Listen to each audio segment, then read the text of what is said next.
agosto, sejam muito bem-vindos ao Plano Anual de Leitura da Bíblia com Rosânia e Lana. Hoje nós vamos ler Jeremias do 7 ao 9. Jeremias no templo. O Senhor Deus mandou que eu fosse ao portão do templo, onde o povo de Judá estava indo para a adoração. Ele mandou que eu ficasse ali e anunciasse ao povo a mensagem do Senhor Todo-Poderoso, o Deus de Israel. A mensagem era essa: mudem de vida, mudem a sua maneira de agir, e eu deixarei que vocês continuem vivendo aqui. Não confiem mais nessas palavras mentirosas. Nós estamos seguros. Esse é o templo do Senhor. Este é o templo do Senhor. Este é o templo do Senhor. Mudem de vida e parem de fazer o que estão fazendo. Sejam honestos uns com os outros. Parem de explorar os estrangeiros, os órfãos e as viúvas. Não matem mais pessoas inocentes neste lugar. E parem de adorar outros deuses, pois isso vai acabar com vocês. Se vocês mudarem de vida, eu deixarei que continuem morando aqui, na terra que dei para sempre aos seus antepassados. Vejam, vocês estão confiando em palavras mentirosas e sem valor. Vocês roubam, matam, cometem adultério, juram para encobrir mentiras, oferecem sacrifícios a Baal e adoram outros deuses que vocês não conheciam no passado. Fazem coisas que eu detesto. Depois vêm e ficam na minha presença, no meu próprio templo, e dizem: nós estamos seguros. Será que vocês estão pensando que o meu templo é um esconderijo de ladrões? Eu tenho visto o que vocês estão fazendo. Sou eu, o Senhor, quem está falando. Vão a Siló, o primeiro lugar que escolhi para nele ser adorado, e vejam o que eu fiz ali por causa da maldade de Israel, o meu povo. Vocês têm cometido todos esses pecados de que falei. Eu os avisei muitas e muitas vezes, mas vocês não quiseram me ouvir. E quando eu chamei, não me responderam. Sou eu, o Senhor, quem está falando. Por isso, a mesma coisa que fiz com Siló, vou fazer com esse meu templo, em que vocês confiam. O que fiz em Siló, vou fazer neste lugar, que dei a vocês e aos seus antepassados. Vou expulsar vocês da minha presença, como fiz com seus parentes, o povo do reino do norte. A desobediência do povo. Deus disse: Jeremias, não ore por esse povo. Não peça nem implore em favor deles. Não insista comigo, porque eu não atenderei. Será que você não vê o que eles andam fazendo nas cidades de Judá e nas ruas de Jerusalém? As crianças apanham lenha, os homens acendem o fogo, e as mulheres assam bolos para oferecer à deusa, que é chamada de Rainha do Céu. Também derramam bebidas como ofertas a outros deuses, e fazem isso para me irritar e ferir. Mas será que é a mim que eles estão ferindo? Eu afirmo que não. Eles estão ferindo a si mesmos e vão passar vergonha. Assim eu, o Senhor Deus, derramarei a minha ira e o meu furor sobre este lugar. Descarregarei o meu furor sobre as pessoas e os animais, e até sobre as árvores e as plantações. E a minha ira será como um fogo que ninguém pode apagar.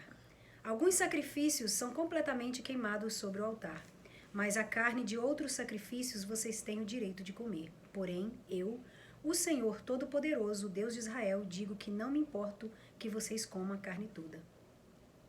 Quando tirei do Egito os seus antepassados, não dei ordens a respeito do oferecimento de animais que são completamente queimados, nem a respeito de outros tipos de sacrifícios.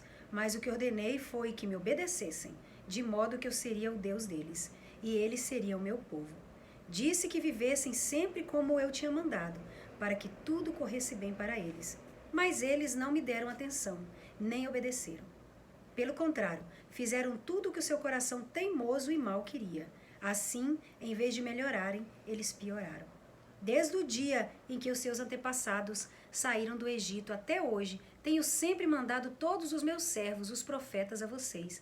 Mas vocês não lhes deram atenção, nem obedeceram. Pelo contrário, continuaram teimosos e fizeram ainda pior do que os seus antepassados. Portanto, Jeremias, você dirá todas essas palavras, mas eles não vão dar atenção. Você os chamará, mas eles não vão responder. Você lhes dirá que eles são um povo que não obedece a mim, o Senhor, o Deus deles. São um povo que não aceita ser corrigido. Não existe mais sinceridade, nem se fala mais nisso. O castigo por causa da idolatria. Deus disse ainda: chore, povo de Jerusalém, corte os seus cabelos e jogue fora. Cantem músicas tristes no alto dos montes, pois eu, o Senhor, estou irado e abandonei meu povo. O povo de Judá fez uma coisa que eu acho errada. Eles colocaram seus ídolos que eu detesto no meu templo e os mancharam. Sou eu, o Senhor, quem está falando. Construíram um altar que foi chamado de Tofete, no vale de Ben-Hinom, e ali queimaram seus filhos e filhas como sacrifício. Eu não dei ordem para isso e nunca pensei nisso. Portanto, certamente virá o tempo em que esse lugar não será mais chamado de Tofete, nem de vale de Ben-Hinom, mas de vale de matança. Vão sepultar gente em Tofete, por não haver outro lugar. Os mortos servirão de comida para as aves e para os animais selvagens, e não haverá ninguém para os espantar.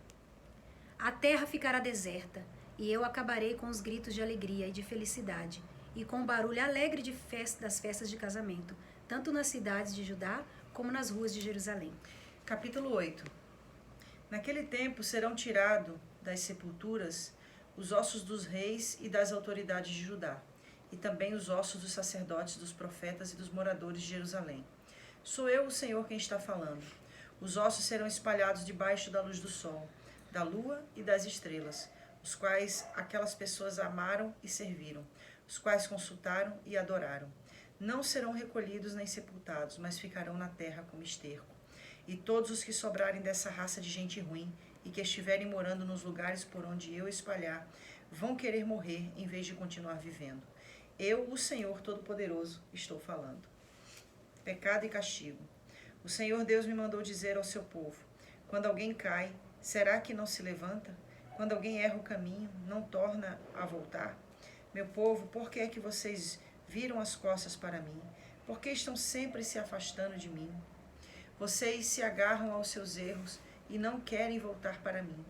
Eu escutei com atenção, mas vocês não falaram a verdade. Ninguém ficou triste por causa da sua maldade, ninguém perguntou: o que foi que eu fiz de errado? Cada um continua seguindo o seu próprio caminho, como um cavalo que corre depressa para a batalha. Até as rolas, garças e andorinhas sabem quando é tempo de voar para outras terras. As cegonhas sabem quando é tempo de voltar, mas você, meu povo, não segue as leis que eu lhe dei.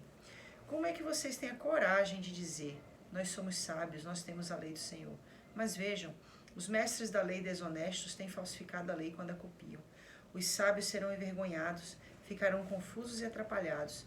Eles rejeitaram as minhas palavras. Que sabedoria é essa que eles têm?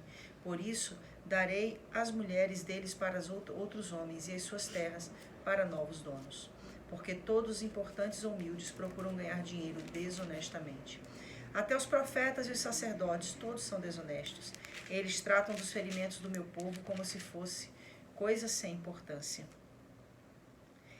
E dizem: vai tudo bem, quando na verdade tudo vai mal. Será que ficaram envergonhados por terem feito essas coisas que eu detesto? Não. Não ficaram envergonhados de jeito nenhum. Eles nem sabem o que é sentir vergonha. Por isso vão cair como outros têm caído. Quando eu os castigar, eles vão ficar arrasados. Sou eu, o Senhor, quem está falando. Eu, o Senhor, gostaria de reunir o meu povo, como o lavrador ajunta as suas colheitas, mas eles são como parreiras sem uvas e como figueiras sem figos, até as suas folhas secaram. Por isso, eu deixei que os estrangeiros tomassem o país. Por que estamos aqui parados? Pergunta o povo de Deus. Venham, vamos correr para as cidades cercadas de muralhas e morrer ali. O Senhor, nosso Deus, nos condenou à morte. O Senhor nos deu água envenenada para beber porque pecamos contra ele. Esperamos a paz, porém não veio nada de bom. Esperamos um tempo de descanso, mas o que veio foi o terror. Os nossos inimigos já entraram na cidade de Dan. Estamos ouvindo seus cavalos bufando. Quando os cavalos deles rincham, a terra toda treme. Os inimigos vieram para destruir a nossa terra e tudo o que ela tem, e também a nossa cidade e os seus moradores. Atenção, diz o Senhor: estou mandando cobras venenosas para o meio de vocês, serpentes que não podem ser dominadas e que vão mordê-los. A tristeza de Jeremias por causa do povo. A minha tristeza não pode ser curada. O meu coração está doente. Escutem, estou ouvindo o meu povo gritar no país inteiro. Eles gritam: será que o Senhor Deus não está mais em Sião? O rei de Sião não está mais lá? E o Senhor, o rei deles, responde: por que vocês me irritam com seus ídolos e com seus deuses estrangeiros que não valem nada? Então o povo grita: acabou o verão, passou o tempo da colheita, mas nós não fomos salvos. O meu coração está ferido, porque o meu povo está ferido. Choro completamente desanimado. Será que não há mais remédio em Gileade? Não há médico lá? Então por que o meu povo não foi curado? 9. Eu gostaria que a minha cabeça fosse como um poço de água e que os meus olhos fossem como uma fonte de lágrimas, para que eu pudesse chorar dia e noite pela minha gente que foi morta. Eu gostaria de ter um lugar para ficar no deserto, onde pudesse estar longe do meu povo. Todos eles são adúlteros, são um bando de traidores. Estão sempre prontos para contar mentiras. O que manda na terra é a desonestidade e não a verdade. O Senhor Deus diz: o meu povo faz maldades em cima de maldade e não quer saber de mim. Cada um precisa estar prevenido contra o seu amigo, e ninguém pode confiar no próprio irmão, porque todo irmão é tão falso como Jacó. Todos andam caluniando os seus amigos. Todos eles enganam os seus conhecidos, e ninguém fala a verdade. Eles ensinaram a sua língua a mentir, pecam e não abandonam a sua vida de pecado, fazem uma violência atrás da outra, e tapeação em cima de tapeação. Deus diz que esse povo não quer aceitá-lo.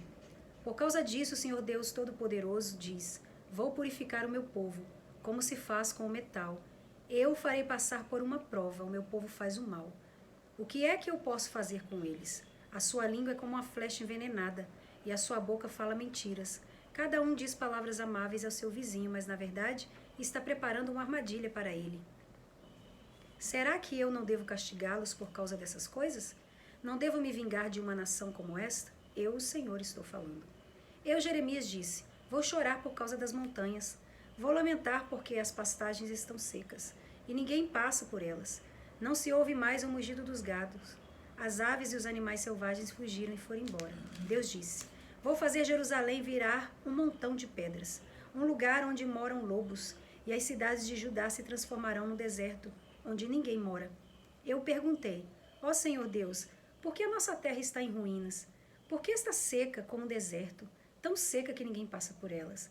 Quem é bastante inteligente para entender isso? Será que explicastes essas coisas a alguém, para que essas pessoas possam explicar aos outros? E o Senhor respondeu: isso acontece porque o meu povo abandonou o ensinamento que eu lhes dei. Eles não me obedeceram, nem fizeram o que eu mandei. Pelo contrário, foram teimosos e adoraram as imagens do Deus Baal, como os pais deles ensinaram. Agora escute o que eu, o Senhor Todo-Poderoso, o Deus de Israel, vou fazer. Darei ao meu povo plantas amargas para comer e água envenenada para beber.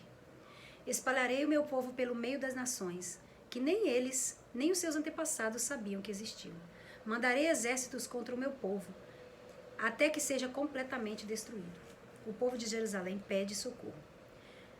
O Senhor Todo-Poderoso disse: atenção, chame mulheres que são pagas para chorar, mulheres que saibam cantar músicas tristes. O povo disse: que elas venham depressa e cantem uma canção triste para nós, para que nossos olhos se enchem de lágrimas e fiquem molhados de tanto chorar. Ouçam o povo de Sião chorando e dizendo: estamos perdidos, estamos muito envergonhados. As nossas casas foram derrubadas e temos de deixar a nossa terra. Eu disse: mulheres, ouçam o que o Senhor Deus disse e deem atenção às suas palavras. Ensine as suas filhas a chorar, ensine as suas amigas a cantar canções tristes. A morte subiu pela nossa janela e entrou nos nossos palácios. Acabou com as crianças nas ruas e com os moços nas praças dos mercados. Os corpos dos mortos cairão, serão como esterco espalhado nos campos, como espigas cortadas e caídas das mãos dos que fazem a colheita. Espigas que ninguém recolhe, isto é o que Deus me mandou dizer. O Senhor Deus disse: o sábio não deve se orgulhar da sua sabedoria, nem o forte da sua força, nem o rico da sua riqueza. Se alguém quiser se orgulhar, que se orgulhe de me conhecer e de me entender, porque eu, o Senhor, sou Deus de amor e faço o que é justo e direito no mundo. Estas são as coisas que me agradam. Eu, o Senhor, estou falando. O Senhor disse ainda: está chegando um tempo em que vou castigar o povo do Egito, de Judá, de Edom, de Amon, de Moabe e todos os que vivem no deserto e costumam cortar o cabelo bem curto. Todos esses povos são circuncidados, mas não têm guardado a aliança que foi selada pela circuncisão. todos esses povos e todo o povo de Israel não têm guardado a aliança que fizeram comigo. Hein? Amém. Mais uma vez, né? A gente vai entrar dentro daquele contexto e é impossível a gente querer falar de outra sentença dentro do livro dos profetas que não seja a maior mensagem do profeta. E qual é a mensagem maior de um profeta? Convidar o povo ao arrependimento. Essa é a mensagem central de um profeta. Inclusive, é algo que eu aprendi, eu nunca mais esqueci, né? O sacerdote, ele é responsável por levar o coração do povo a Deus. E o profeta é responsável por trazer o coração de Deus ao povo. Então, quando a gente lê Jeremias, assim como Isaías, e assim como a gente vai ler Ezequiel, Daniel, Oséias e todos os demais profetas, sejam maiores ou menores, a mensagem vai sempre ser a mesma. O meaning, o sentido, o centro da mensagem profética sempre vai ser o arrependimento. Sempre vai ser Deus mostrando para eles que se eles tivessem escolhido obedecer ao Senhor, eles teriam vivido uma outra vida, eles teriam vivido uma recompensa, uma frutificação consonante à promessa que Deus havia lhes feito. Então, todos os livros dos profetas vão trazer essa realidade. O capítulo 7 começa com o Senhor falando através do profeta Jeremias, dizendo: mudem de vida, mudem a sua maneira de agir, e eu deixarei que vocês continuem vivendo aqui. Ou seja, mudem, que eu não vou levar vocês para o cativeiro. Mudem, que não vai ser necessário vocês passarem por essa prova. Mudem, porque não vai ser necessário vocês passarem por esse castigo. Ou seja, aceitem a minha palavra e recebam a minha exortação com amor. Porque se não receberem a minha exortação através do amor, serão colocados diante de uma situação onde deverão receber a minha palavra pela dor. E aí eu achei interessante que ele fala aqui, olha, no capítulo 9, versículo 7, por causa disso o Senhor Todo-Poderoso diz, por causa do quê? Porque se rebelaram, porque não quiseram dar ouvidos. Vou purificar o meu povo como se faz com o metal, eu o farei passar por uma prova. Ou seja, por causa disso, eles passam por uma prova. Então a gente precisa, eu tenho falado muito sobre isso no Salmodiai, você também tem falado sobre isso na oração, na intercessão. E é muito comum a gente trazer isso à evidência de que nós precisamos pedir a Deus o discernimento das provas que nós estamos passando. Existem provas que são provas que vêm para nos amadurecer, mas existem provas que vêm para nos converter. Então a gente precisa entender e discernir que prova é essa que eu estou passando. É porque essa prova está trazendo para mim amadurecimento, ou essa prova é Deus trazendo para mim um convite a uma conversão?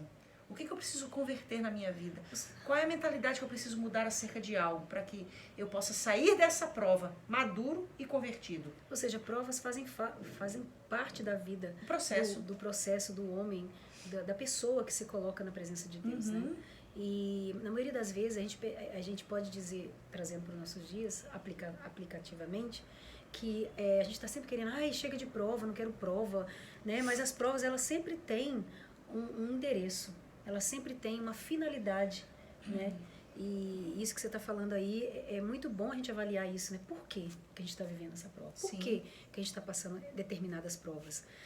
Né? E a gente já falou isso muito aqui nessa leitura da Bíblia, que é uma coisa que a gente já sabe como cristãos, né? Que Satanás, ele veio para matar, roubar e destruir.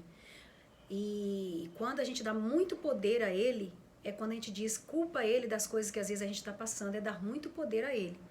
Enquanto a gente está aprendendo em determinadas situações permissivas de Deus, para que nós possamos nos encontrar como cristãos e como pessoas.